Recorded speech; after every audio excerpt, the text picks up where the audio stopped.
Radhe Radhe everyone, कैसे हैं आप सब। उम्मीद करती हूँ सभी स्वस्थ होंगे, मस्त होंगे। मैं पूजा वेलकम करती हूँ आपका आपके ही यूट्यूब चैनल अंकित मस्तु ज्ञान में। दोस्तों, आज हम एक ऐसी कहानी सुनने जा रहे हैं जो कि बहुत ही मोटिवेशनल है, जो कि बहुत हिम्मत देती है।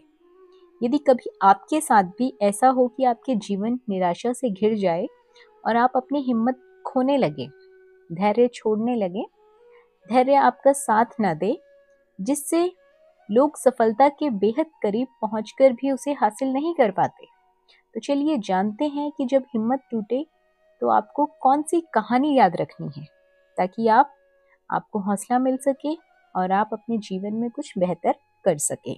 कहानी को पूरा जरूर सुनिएगा। एक समय की बात है, एक बार एक राज्य था।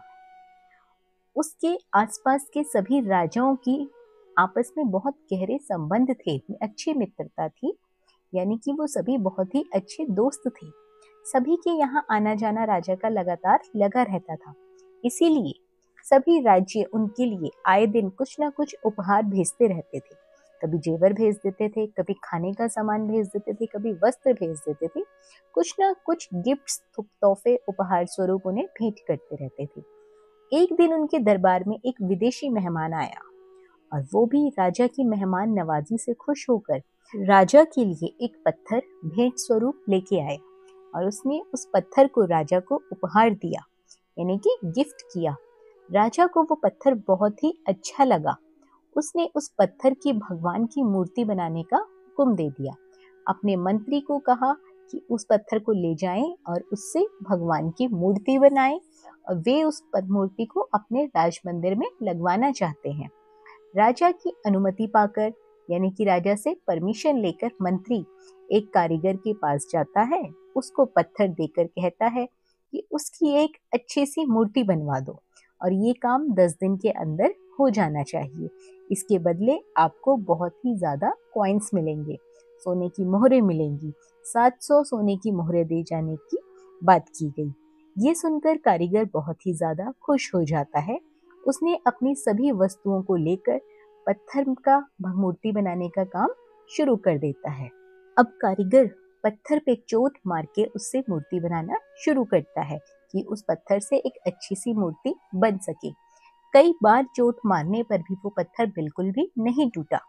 उसने उस पत्थर पर लगभग 50 चोटें मारी, पर पत्थर ज्यों का त्यों रहा। वो पत्थर बिल्कुल भी नहीं टूटा। अंत में एक चोट मारकर वो कहता है कि आप मुझे, ये मुझसे नहीं होगा, आप ये पत्थर ले जाइए, क्योंकि इतनी चोट खाने पर भी ये पत्थर नहीं टूटा, तो अब क्या खाक टूटेगा। तो वह पत्थर वापस मंत्री को दे देता है और कहता है इसकी मूर्ति नहीं बन सकती। लेकिन मंत्री को तो किसी भी हाल में मूर्ति बनवानी थी। राजा का हुक्म जो था।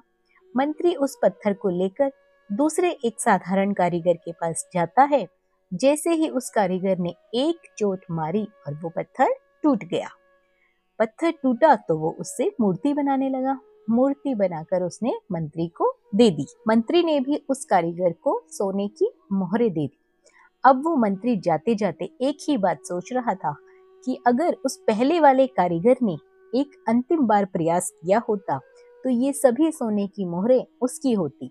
ये कहानी हमें क्या सिखाती है कि कई बार हम प्रयास करते हैं, बहुत मेहनत करते हैं, लेकिन फिर हम उस काम को अधूरा छोड़ देते हैं, ये सोचकर कि ये काम अब मुझसे नहीं होगा, तो अब आगे भी नहीं होगा। अगर अभी तक नहीं हो पाया, शायद ये मेरे लिए है ही नहीं, मेरी किस्मत में ही नहीं है, मुझसे नहीं हो पाएगा।